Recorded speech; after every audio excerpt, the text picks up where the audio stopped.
আসসালামু আলাইকুম প্রিয় ভিউয়ার, সবাই কেমন আছেন? আশা করি আপনারা সবাই ভালো আছেন।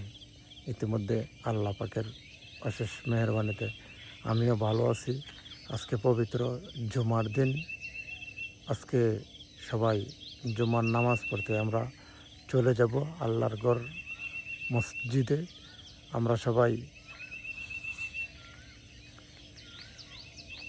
নামাজের জন্য তৈরি হয়ে যাই ইনশাআল্লাহ।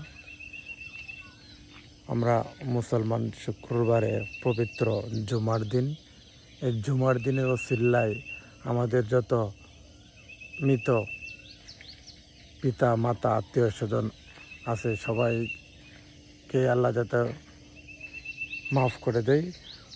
সবাইকে যত কবরবাসী আছে সবাইকে যাতে বেহেশত নসিব দান করেন, কবরের আযাব মাফ করে দেন। এই জন্য সবাই সবার জায়গা থেকে দোয়া করব। সবাই ভালো থাকবেন, সুস্থ থাকবেন। দেখা হবে পরবর্তী কোনো ভিডিওতে। পর্যন্ত সবাই ভালো থাকেন, সুস্থ থাকেন। আসসালামু আলাইকুম ওয়া রাহমাতুল্লাহি ওয়া বারাকাতুহু।